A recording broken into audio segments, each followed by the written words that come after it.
من الشیطان الرجیم بسم اللہ الرحمن الرحیم قل اوحی الی انہ استمع نفر من الجن فقالوا انا سمعنا قرآنا عجبا یہدی الی الرشد فآمنا به ولن نشرک بربنا احدا۔ یہ سورہ الجن کی پہلی 2 آیات ہیں۔ جن ایک مخلوق ہے، جس طرح سورہ ذاریات کے اندر فرمایا وما خلقت الجن والانس الا لیعبدون، کہ میں نے جنوں کو اور انسانوں کو صرف اور صرف اپنی بندگی کے لیے پیدا کیا ہے، یعنی اپنی اطاعت کے لیے پیدا کیا ہے، یا کہہ لیں کہ اپنے لیے پیدا کیا ہے، کہ یہ صرف میرے بندے ہوں گے اور میرے علاوہ کسی اور کی بندگی کا رخ نہیں کریں گے۔ یہاں اس سورہ کے اندر نبی علیہ السلام کو گویا تسلی دی گئی کہ آپ کی دعوت اگر آج یہ نہیں مانی جا رہی ہے، نہیں سنی جا رہی ہے، تو آپ فکر نہ کریں، اس دعوت کا پھیلانا یہ اللہ کے ذمے ہے، اور اس راستے میں جو بھی تکلیفیں آ رہی ہیں آپ برداشت کریں اپنے رب کا حکم جان کر، اور ایک ایک چیز کا اللہ تعالیٰ آپ کو بھرپور بدلہ دے گا جو آپ کے وہم و گمان میں بھی ابھی نہیں ہے۔ اور ہر بعد میں آنے والا وقت، بعد میں آنے والا دور یہاں دنیا میں بھی پہلے سے زیادہ بہتر ہوگا، آسان ہوگا، آپ کو خوش کر دینے والا ہوگا، اور یہ دعوت اپنے پائے تکمیل تک پہنچے گی۔ چاہے کوئی بھی جتنے بھی اس کا راستہ روکنے کی کوشش کرے، کسی کی ایک نہ چلے گی، اور یہ دعوت پھیل کر رہے گی۔ اللہ کا یہ دین اسلام تمام ادیان کے اوپر قیامت سے پہلے یہ غالب ہوگا، اور قیامت سے پہلے ایک وقت آئے گا اس زمین کے اوپر ایک کافر مشرک نہیں ہوگا۔ 7 سال تک ایسا ماحول جنت کا سا یہاں دنیا کے اوپر بھی ہوگا، سارے مومن آپس میں محبت کریں گے، شرک اور کفر کا جنازہ اٹھ جائے گا۔ باقی اللہ چاہے تو ایک اشارے کے اوپر یہ سب کچھ ابھی کر سکتا ہے، لیکن یہ اللہ کا ایک نظام ہے جو آہستہ آہستہ دھیرے دھیرے اپنے پائے تکمیل تک پہنچے گا۔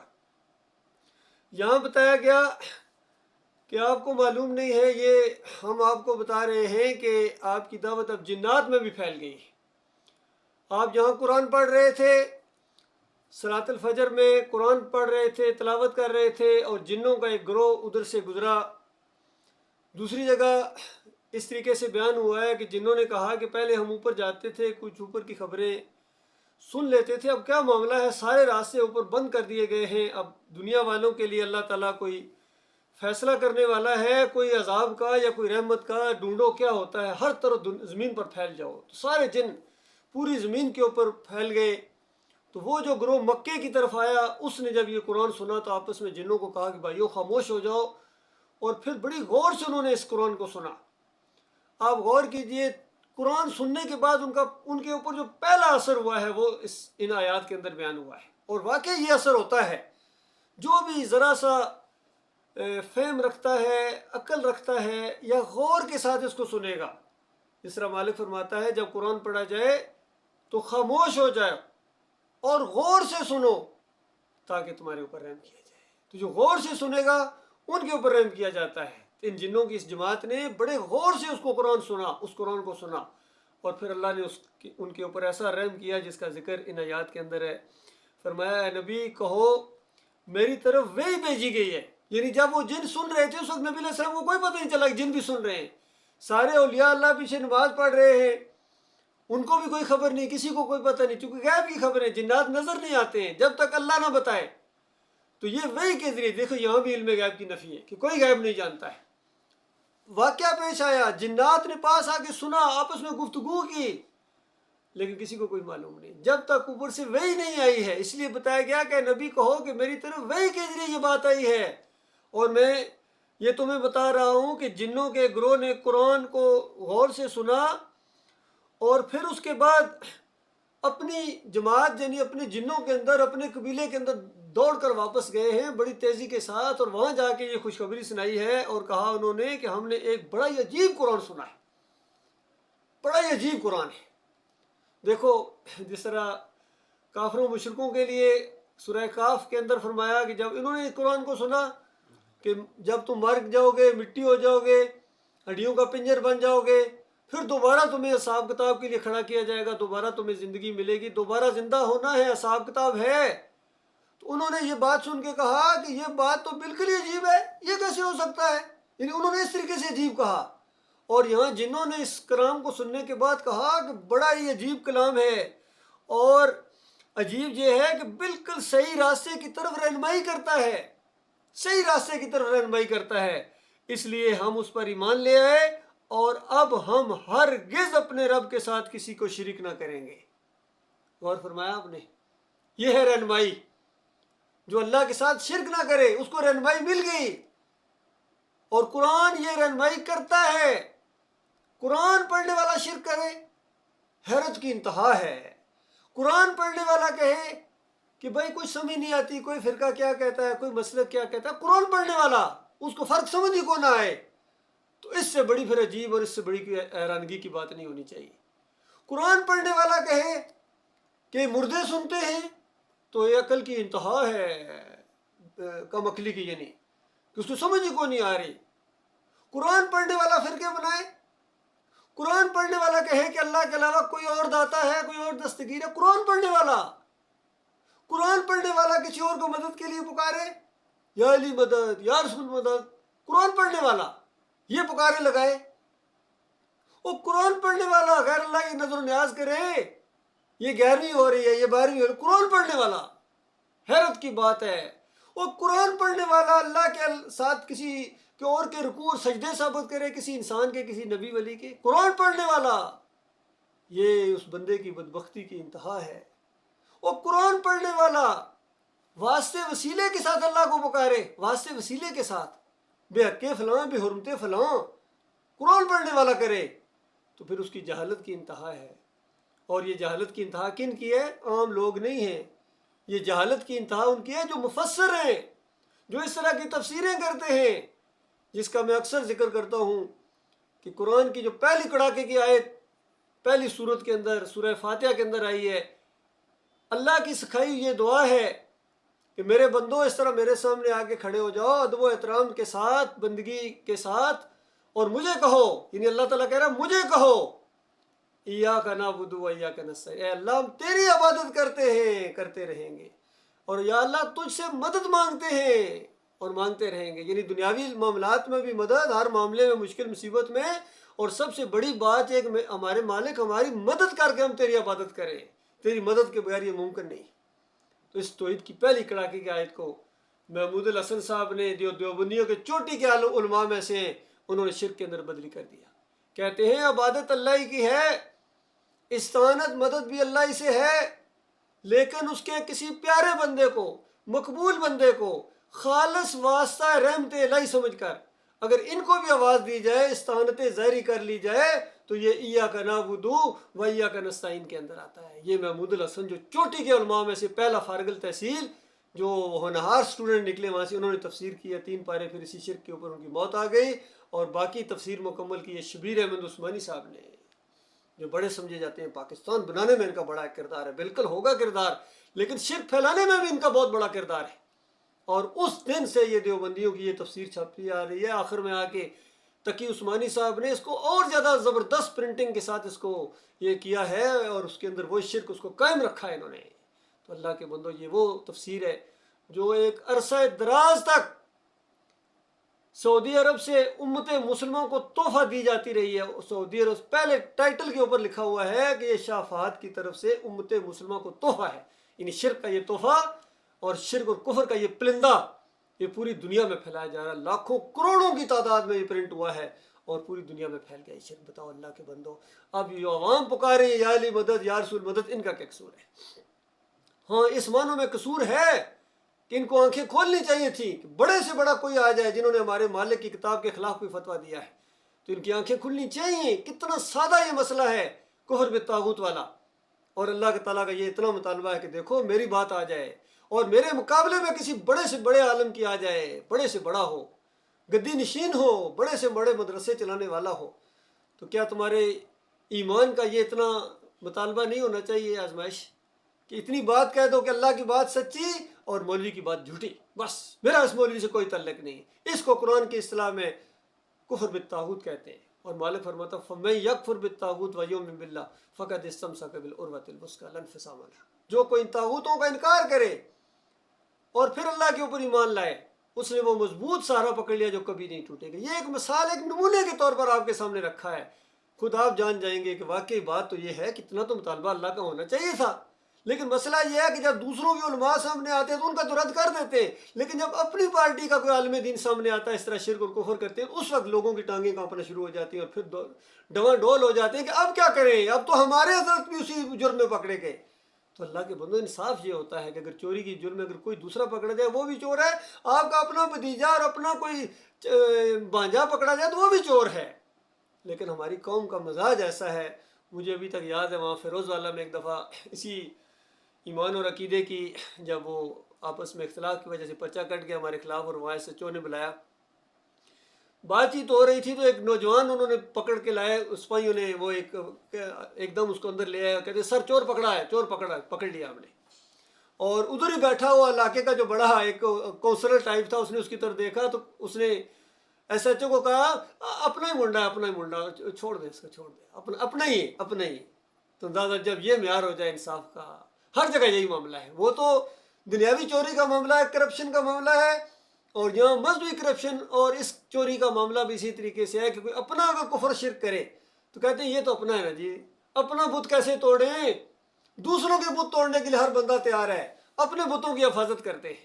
ابھی یہ باتیں اور بھی آپ کے سامنے آئیں گی، پہلے اس مضمون کو ذرا اور آگے میں لے کے جاتا ہوں تاکہ آپ کو سمجھ آئے کہ دیکھو یہ قرآن کتنی زبردست کتاب ہے۔ جنہوں نے جیسا اس قرآن کو سنا انہوں نے کہا ہوئے ہوئے ہوئے، اب ہم اپنے رب کے ساتھ کسی کو شریک نہیں ٹھہرائیں گے، یہ قرآن تو شرک کی بنیادیں اکھیڑ دیتا ہے۔ اور پھر کہنے لگے کہ ہرگز ہم اپنے رب کے ساتھ کسی کو شریک نہ کریں گے، اور یہ کہ ہمارے رب کی شان بہت ہی اعلیٰ اور عرفہ ہے۔ پتہ چلا کہ ہمارے مالک کی شان تو بہت ہی بلند ہے، وہ کتنی عظیم ہستی ہے جس میں اس نے اپنے اس قرآن میں اپنا تعارف کرایا ہے۔ تو یہ بات جب سامنے آئی تو پتہ چلا کہ اب اللہ کا کوئی پارٹنر نہیں ہے، اس کی کوئی بیوی نہیں ہے، کوئی بیٹا نہیں ہے۔ کتنے بڑے بڑے علماء نے یہ فلسفے گڑے ہوئے ہیں، یہ فلسفے گڑے ہوئے ہیں کہ اللہ کی کوئی بیوی ہے، اللہ کا کوئی بیٹا ہے، اور اس سے زیادہ حیران ہوتے ہوں گے ان مشرکین کے اوپر، اس آخری امت والوں کو۔ یہ کہتے ہیں اللہ نور کا ہے، اور نور سے جدا ہوئے ہیں نبی صلی اللہ علیہ وآلہ وسلم، اور اللہ کی ذات کے ٹکڑے ہیں، نور من نور اللہ۔ اور لکھنے والے کون ہیں؟ مجدد الفسانی۔ بتائیے، دوسری 1000ویں صدی کے جو مجدد گزرے ہیں یہ لکھتے ہیں کہ نبی علیہ السلام کی پیدائش عام انسانوں کی طرح نہیں ہوئی ہے، بلکہ یہ تو نور کا معاملہ ہے، نور میں نور اللہ۔ یہی عبدالحق محدث دہلوی لکھتے ہیں، کہتے ہیں ہاں بالکل جو مجدد صاحب نے فرمایا ہے وہ بالکل صحیح کہا ہے، یہ نور کا معاملہ ہے، اللہ کی ذات سے صرف ایک ہی ذات بنی ہے محمد صلی اللہ علیہ وآلہ وسلم کی، لیکن تھوڑا سا نور بچ گیا تھا، اسے ابوبکر اور عمر بنا دیے گئے۔ تو اس طرح آگے بڑھتے گئے اپنے کفر و شرک کے اندر، ایک سے ایک آیا ہے، اس نے اسی شرک کو آگے بڑھایا ہے۔ اور اس طرح حیران ہوئے وہ جنات اپنی جن برادری کے اوپر، اور حیران ہو رہے ہوں گے انسانوں کے اوپر بھی، اور ہم بھی حیران ہوتے ہیں کیسے کیسے بڑے شرک اور کفر انہوں نے بکے ہیں اور کوئی ان کو پکڑنے والا نہیں ہے۔ اور انہوں نے کہا کہ اور یہ کہ ہمارے نادان لوگ اللہ کے بارے میں بہت خلاف حق باتیں کرتے رہے ہیں۔ یہ بات ان کو بڑی عجیب لگی کیونکہ اپنے علماء کے پیچھے چل رہے تھے۔ اب جب قرآن سنا تو پتہ چلا کہ ہمارے علماء یہ اللہ کے بارے میں کتنا کتنا جھوٹ بکتے رہے ہیں کہ یہ اللہ کی رضا کے مطابق ہے، یہ اللہ اسی طرح چاہتا ہے، ہاؤلا شفاعنا عند اللہ، یہ ہمارے اللہ کے یہاں سفارشی ہیں، ما نعبدہم الا لیقربونا الی اللہ زلفیٰ، ہم ان کی پوجا پاٹ اس لیے کرتے ہیں، ان کا رکوع اور سجدے اس لیے ثابت کر رہے ہیں کہ اللہ خوش ہوا تھا اس سے، اللہ کی مشیت تھی، اللہ کا حکم تھا، ہم تو یہ سمجھتے رہے، یہ علماء ہمیں یہ بتاتے رہے بے ایمان کہ اللہ کا یہ حکم تھا کہ سارے خاندان نے یوسف علیہ السلام کو سجدہ کیا، اللہ نے یہ فرمایا تھا کہ اے نبی ہم آپ کو اگر پیدا نہ کرتے تو جہنوں کو پیدا نہ کرتے، یہ تو اللہ نے بتایا ہے علماء کے ذریعے۔ زکریا صاحب نے کہا کہ آدم علیہ السلام کی توبہ ہی قبول نہیں ہو رہی تھی جب تک اس طرح دعا نہیں مانگی کہ یا اللہ تجھے اپنے حبیب کا صدقہ، محمد صلی اللہ علیہ وسلم کا صدقہ۔ تو اس کے بعد اللہ نے توبہ قبول کی اور کہا کہ آدم تجھے کیسے پتہ چلا یہ نام ایسا ہے کہ جب اس نام کو لے لیا جائے تو پھر میں مجبور ہو جاتا ہوں دعا قبول کرنے کے اوپر۔ بتاؤ، ایسے ایسے شرکیہ اور کفریہ ان کی کتابیں بھری پڑی ہیں، یقین کیجئے۔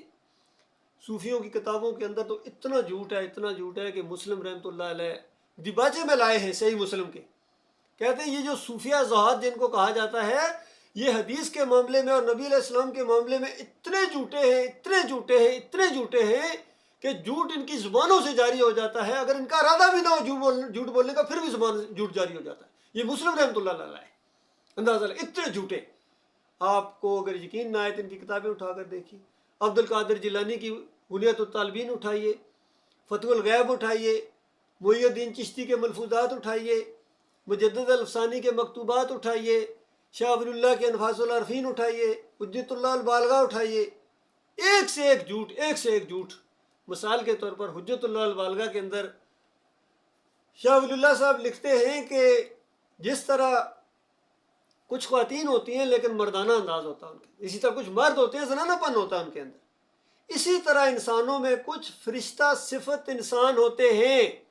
فرشتہ صفت جب وہ مرتے ہیں تو ملائکہ اسفل کے اندر شامل ہو جاتے ہیں اور کاروبار دنیا اسی طرح چلاتے ہیں جس طرح فرشتے چلاتے ہیں. بتائیے یہ فلسفہ پیش کیا ہے. یہ ہمارے جو ہیں شاہ صاحب جسے کہتے ہیں مجدد کہتے ہیں ان کو، شاہ ولی اللہ. اور اس کو بیان کرتے ہوئے اب ان کو کیا روئے جو مفکر اسلام ایک اور گزرے ہیں، بڑے دانشمند اور بڑے انقلابی انداز سے قرآن کی دعوت دینے والے اور قرآن کی اکیڈمیاں قائم کرنے والے ڈاکٹر اسرار صاحب جن یہ واقعہ بیان کر رہے ہیں اور کہتے ہیں کہ دیکھو یہ جو شاہ صاحب نے فلسفہ پیش کیا ہے کہ اللہ والے جو ہوتے ہیں فرشتہ صفت وہ فرشتوں کے اندر شامل ہو جاتے ہیں مرنے کے بعد، یہ پورے قرآن میں یہ بات مجھے نہیں ملی اور حدیث کے کسی ضعیف حدیث میں بھی یہ بات مجھے نہیں ملی ہے. بالکل قرآن و حدیث کا عقیدہ نہیں ہے. لیکن شاہ صاحب کی بات رد تو نہیں کی جا سکتی. شاہ صاحب بتاتے خود حجت ہیں. اندازہ لگے حجت اللہ البالغہ، یہ حجت اللہ البالغہ ہے. اللہ فرمایا اللہ کی کتاب تمہارے اوپر حجت ہے، اور یہ کہتے ہیں شاہ ولی اللہ ہمارے اوپر حجت ہے. بتاؤ اللہ کے بندو خیر کس طرح آئے گی امت کے اندر جب تک ان جھوٹوں کی ہوا نہ اکھیڑ دی جائے، جب تک ان صوفیوں کا پوسٹ مارٹم نہ کر دیا جائے.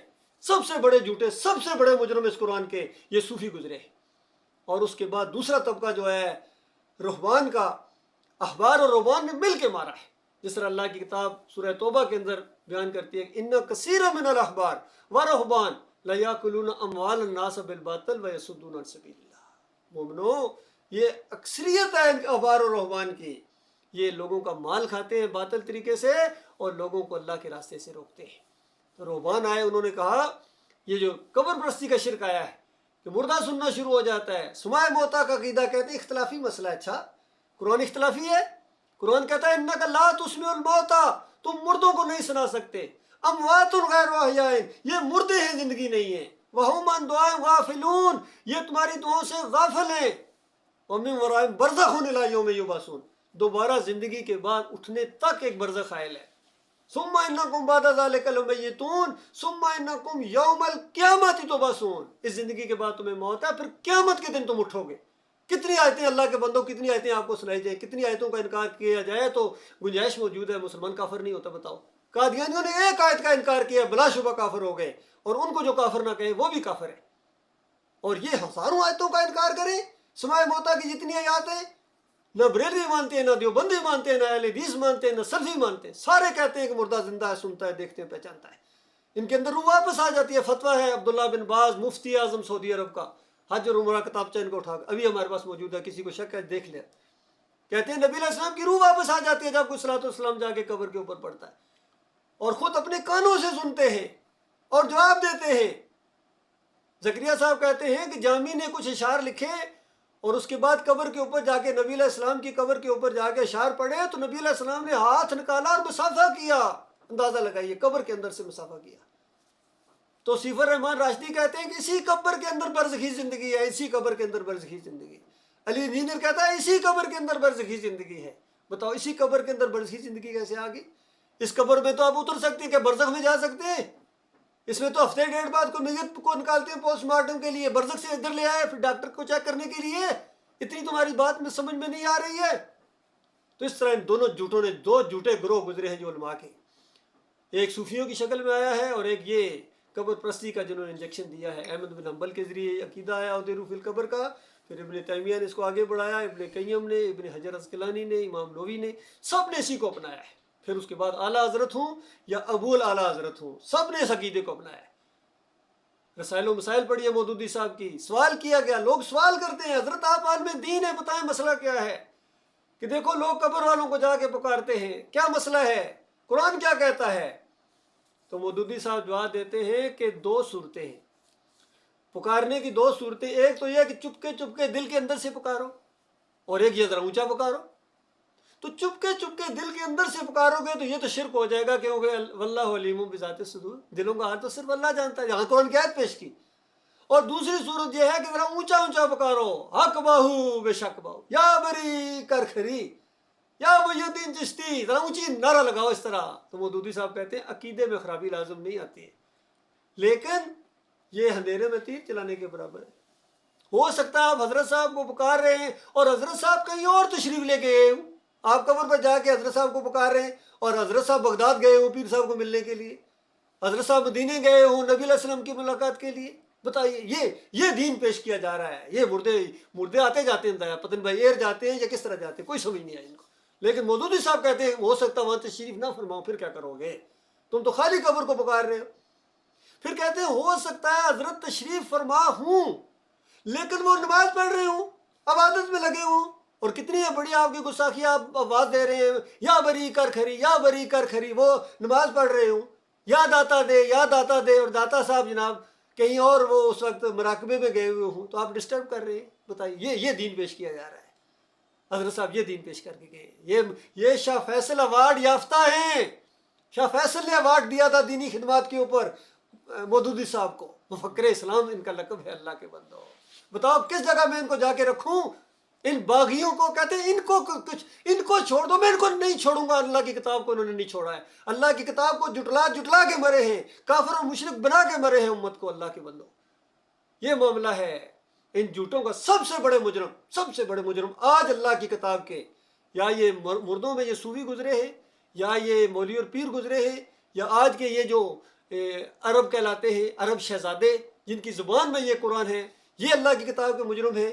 اور اس سے بڑے مجرم ہمارے پاکستانی قوم ہیں، جنہوں نے نام لیا تھا پاکستان کا مطلب کیا، لا الہ الا اللہ، یہ لا الہ الا اللہ بنایا انہوں نے، شرک کا گودام بنا دیا پاکستان کو۔ ہر نکر کے اوپر ایک بابا بیٹھا ہوا ہے، کوئی اولادیں دے رہا ہے، کوئی کھوٹی کھری کر رہا ہے، کوئی دستگیری کر رہا ہے، کوئی حلوے کی پلیٹیں دے رہا ہے ان کو، کوئی بریانیاں دے رہا ہے۔ خادم حسین رضوی کہتے ہیں جو دل میں رکھ کے داتا صاحب جاؤ، ابھی سیڑھیاں نہیں چڑھو گے تو سامنے سے وہی چیز سامنے آ جائے گی اندازہ لگاؤ۔ اور اس کا بیٹا رضوی، بیٹا باپ سے بھی آگے، اس نے کہا پہلے تو ہمارے جو مقررین آیا کرتے تھے وہ تو اپنا تھوڑا سا تعارف کراتے تھے، علماء بڑے بڑے آتے تھے ہمارے سٹیج سے آ کے تقریر کرتے تھے والد صاحب کی زندگی کے اندر، لیکن اب والد صاحب کے مرنے کے بعد کہتے ہیں ہمارا ایک ہی تعارف ہے، بس کوئی اور تعارف نہیں ہے، کہ ہم سب نبی علیہ السلام کے کتے ہیں، بس یہ ہمارا تعارف ہے۔ اللہ کے بندو تمہیں اللہ نے انسان بنایا ہے، اور نبی علیہ السلام نے اپنے دور میں اللہ کے کتوں کو مروا دیا تھا، وہاں مدینے میں اللہ کے کتے جو تھے ان کو نبی علیہ السلام نے، جو فالتو کتے تھے ان کو مروا دیا، سوائے رکھوالی والوں کی، اور فرمایا جس گھر میں کتا ہو، اللہ کا کتا، وہاں رحمت کا فرشتہ نہیں آتا ہے۔ یہ اللہ نے کہا میں رکھی اس انداز سے۔ اور یہ بڑے بڑے علماء، یہ صرف بریلوی نہیں، یہ اب تبلیغی نصاب کے آخر میں بھی لکھا ہوا ہے، ان کے علماء بھی کہتے ہیں کہ ہم سگے مدینہ کی لسٹ میں اگر ہمارا بھی نام آ جائے، سگے مدینہ، مدینے کے کتوں کی لسٹ میں اگر ان کا نام آ جائے تو کہتے ہیں اس کے بعد ہم سمجھیں گے کہ ہمارا کیا شان ہے ہماری۔ یہ علماء ہے، کہتے ہیں ان کے ذریعے دین آیا برِ صغیر کے اندر، انہوں نے دین پھیلایا۔ دیوبند سر بلند، اور سر جھکا جا رہا ہے امت مسلمہ کا۔ اللہ تعالیٰ فرماتا ہے دیوبند نہیں، وَأَنْتُمُ الْأَعْلَوْنَ إِن كُنتُم مُؤْمِنِينَ، اور تم مومن بن جاؤ تب تمہارا سر بلند ہوگا، تم مومن بنو۔ کوئی بریلوی بنتا ہے، کوئی دیوبندی بنتا ہے، کوئی اہل حدیث بنتا ہے، کوئی سلفی بنتا ہے، بتاؤ کیسے تمہارا سر بلند ہوگا؟ ذلت کے ساتھ تمہارا سر جھکا جا رہا ہے، ہر جگہ ماں اور بہنوں کی عزتیں پامال کی جا رہی ہیں۔ کشمیر کے اندر اس وقت کیا ہوا تھا جب پاکستان بنا تھا، لاکھوں کے حساب سے یہ اپنی عزتیں چھوڑ کے آئے ہیں، اس کے بعد انہوں نے کتنی ہندوؤں اور سکھوں کے بستروں پر اولادیں جنوائی ہیں۔ بے غیرتوں کو کوئی غیرت نہیں آ رہی ہے، بالکل ان کی غیرت مر چکی ہے، کیونکہ غیرت اور حیات و ایمان کا ایک شعبہ ہے۔ جب ایمان ہی نہیں ہے تو غیرت کہاں سے جاگے گی؟ ان کی غیرت کبھی نہیں جاگے گی جب تک ایمان نہیں جاگے گا۔ اس لیے ضرورت اس بات کی ہے میرے بھائیو، قرآن کا ایمان سامنے لایا جائے، بالکل موازنہ کر کے دیکھو قرآن یہ کہتا ہے، تمہارے اکابرین یہ کہتے ہیں، قرآن یہ کہتا ہے تم یہ کرتے ہو، اس لیے تمہیں اللہ نے مارا ہے۔ اللہ نے کوئی نا انصافی نہیں بلکہ انصاف، ابھی تو اللہ نے بڑا ہلکا ہاتھ تمہارے اوپر رکھا ہوا ہے۔ اس سے پہلے بنو اسرائیل کے اوپر بڑی سختی کی گئی تھی اسی شرک کی وجہ سے، جب ان کو کہا گیا تھا کہ دیکھو من دونی وکیلا، میرے علاوہ کسی اور کو اپنا وکیل کا ساتھ داتا مشکل کا نہیں بنانا ہے۔ اگر بناؤ گے تو میرے عذاب کا کوڑا حرکت میں آئے گا۔ تو اسی طریقے سے آج امت مسلمہ اللہ کے عذاب کے کوڑے میں ہے، یہ اسی وجہ سے ہے۔ اب دیکھیے پھر اور موازنہ کیجیے آگے جا کے، وہ جنات کیا کہہ رہے ہیں کہ ہمارے یہ اللہ کے بارے میں کیسی خلاف حق باتیں کرتے رہے، اور یہ کہ ہم نے سمجھا تھا۔ یہ نقطہ بڑا قابل غور ہے، اس آیت پر غور ہے۔ کیا کہہ رہے ہیں؟ اپنی پہلی بات کو ذہن میں لا رہے ہیں کہ ہم تو یہ سمجھ رہے تھے، بالکل یہی معاملہ ہمارا انسانوں کے اوپر فٹ آتا ہے، ہم بھی یہی سمجھ رہے تھے۔ جنات کہہ رہے ہیں ہم تو یہ سمجھ رہے تھے کہ انسان اور جن کبھی اللہ کے بارے میں جھوٹ نہیں بول سکتے، ہم تو یہ سمجھے ہوئے تھے۔ کتنے بڑے بڑے علماء ہیں، کتنے بڑی بڑی ہستیاں ہیں، یہ کس طرح جھوٹ بولیں گے؟ علامہ صاحب ہیں، حضرت صاحب ہیں، اور پھر اللہ کے بارے میں جھوٹ بولیں، یہ کیسے ہو سکتا ہے؟ تو اب پتہ چلا بے ایمانوں نے جھوٹ کے پہاڑ کھڑے کر دیے تھے، اب پتہ چلا ہے۔ بالکل یہی انداز ہے میرے بھائیو۔ جب تک یہ ایمان عقیدے کی بات سمجھ میں نہیں آئی تھی، کبھی ہم سوچ بھی نہیں سکتے تھے کہ عبد القادر جیلانی اتنا بڑا جھوٹا ہوگا، اتنا بڑا فراڈیا۔ ہم تو یہ سمجھتے تھے کہ بچہ تھا تو سچ بولتا تھا، ہمارے دماغ میں یہ ڈالا گیا تھا، اور جب اس کی کتابیں پڑھی ہیں تو پتہ چلا اس سے بڑا جھوٹا ہے ہی کوئی، اس سے بڑا کوئی ظالم گزرا ہی نہیں۔ یہ علی جویری کے بارے میں، یہ داتا صاحب ہیں جی، بڑے نیک آدمی، بڑی نیک ہستیاں ہیں جی، سلام کرنے ہم جاتے تھے۔ اب پتہ چلا کہ انہوں نے نہ صرف قرآن کو جٹلا کے گئے ہیں، بلکہ نبی علیہ السلام کے اوپر بھی ایسی تہمت لگائی ہے کہ رشدی بھی اس سے کم ہے، یقین کیجیے۔ اتنی پڑھو آپ، سو کر کا عنوان پڑھو، پھر آپ کو پتہ چلے گا علی جویری نے کتنی بڑی تہمت لگائی ہے نبی علیہ السلام کے اوپر اور داؤد علیہ السلام کے اوپر۔ اس کو داتا کہتے ہیں، ظالم کو شرم نہیں آتی ہے؟ اللہ کے بندو، یہ ایمان خالص ہے، یہ توحید کی بات ہے، ایمان کی بات ہے۔ جب تک اس کو نہیں سمجھا جائے گا کوئی خیر امت مسلمہ کے اندر نہیں آ سکتی۔ یہ اتنے بڑے بڑے جھوٹے، یہ جناب اعلیٰ حضرت اتنا بڑا جھوٹ بول کے گئے کہ نبی علیہ السلام اللہ کی ذات کے ٹکڑے ہیں۔ ابو لالا اتنا بڑا جھوٹ کے بول کے گئے کہ نبی علیہ السلام کی حیات اور وفات کے بارے میں کوئی عقیدہ نہ رکھو۔ اگر وفات کا عقیدہ رکھا ہو سکتا ہے حیات ہو، پھر کیا کرو گے؟ حیات کا عقیدہ رکھا ہو سکتا ہے وفات، تو پھر کیا؟ دونوں جگہ، ہر جگہ حق اور باطل کو جمع کرنے کا انہوں نے حق ادا کر دیا۔ ڈاکٹر اسرار جیسا آدمی پوری زندگی قرآن کرتے رہے اور وحدت الوجود کو ساتھ لے کے چلے ہیں، صوفیوں کو ساتھ لے کے چلے ہیں، اور جاننے کے باوجود کہ محمود الحسن نے یہ شرک لکھا ہے، پھر بھی اس کو رحمۃ اللہ علیہ اور اپنا شیخ مانتے ہیں۔ تو بتاؤ خیر کیسے آئے گی؟ ایسے باغیوں کو جب آپ اپنا امام اور اپنا لیڈر مانتے ہو، علی انجینئر کہتا میرے استاد محترم ہیں، کون جی؟ ڈاکٹر اسرار، اس کے بعد محمود الحسن روحانی استاد ہیں، اور پھر جتنے بھی کفر و شرک کرنے والے، چاہے الیاس قادری ہوں یا رافضی ہوں، جو کہتا میں ان کے پیچھے نمازیں پڑھتا ہوں، میں ان کو چندے دیتا ہوں۔ اندازہ لگاؤ، جب اللہ کو گالیاں دینے والوں کو تم چندے دیتے ہو، اللہ کو گالیاں دینے والے شرک کرنے والوں کو جب اپنا امام مانتے ہو، پھر کون سے دین کی تبلیغ کر رہے ہو؟ پھر کون سا یہ تمہارا دین ہے؟ پھر لائن کب لگے گی؟ پھر نبی علیہ السلام کیا بتانے آئے تھے؟ پھر وہ جنگ بدر کیوں ہوئی تھی؟ وہ جنگ احد کیوں ہوئی تھی؟ اگر یہ کمپرومائز کرنا تھا تو پھر تو مسئلے ہی ختم تھے۔ میرے پیارے بھائیو، یہ مسئلہ ہے، ان کا دین خالص نہیں ہے۔ توصیف الرحمان دیکھو، بریلویوں کے خلاف خوب گرج رہے ہوں گے، لیکن جب سلفیوں کے شرک کی بات آتی ہے، اہل حدیثوں کے شرک کی بات آتی ہے، وہاں ٹانگیں کانپنا شروع ہو جاتی ہیں، اور پھر ایسے نظریں گھما۔ اجرت کا معاملہ تو سب کا مشترکہ ہے، دین کے اوپر اجرت لینا یاد رکھیے۔ بریلوی ہوں، دیوبندی ہوں، اہل حدیث ہوں، سلفی ہوں، سارے دین کے اوپر اجرت لیتے ہیں، حرام کھاتے ہیں، اور اللہ کی کتاب کی 28 آیتیں ہیں جس کا انکار کرتے ہیں، حدیث کا ایک ذخیرہ ہے جس کا انکار کرتے ہیں، صحابہ کرام کی پوری زندگی کا انکار کرتے ہیں، پھر کہتے ہیں ہم ان کے طریقے پر ہیں۔ ان کے طریقے پر کہو، بتاؤ بلال رضی اللہ تعالیٰ کی کتنی تنخواہ تھی؟ بتاؤ عبداللہ بن ام مکتوم، وہ تو نابینا تھے، وہ بھی اذان دیتے تھے، کتنی تنخواہ تھی؟ ذرا بتاؤ، کوئی ضعیف روایتی بھی لے کے آ جاؤ، نہیں لا سکتے۔ ابو معذورہ رضی اللہ تعالیٰ کی کتنی تنخواہ تھی؟ وہ بھی اذان تھے مسجد الحرام کے۔ اور آج ہمارے امام صاحب ہیں 60,000 ریال لیتے ہیں، 60,000 ریال، کہتے ہیں میرا خرچہ نہیں جتنا تنخواہ بڑھاؤ۔ سدیس صاحب، یہ حال ہے ان کا، حرام خوروں کا۔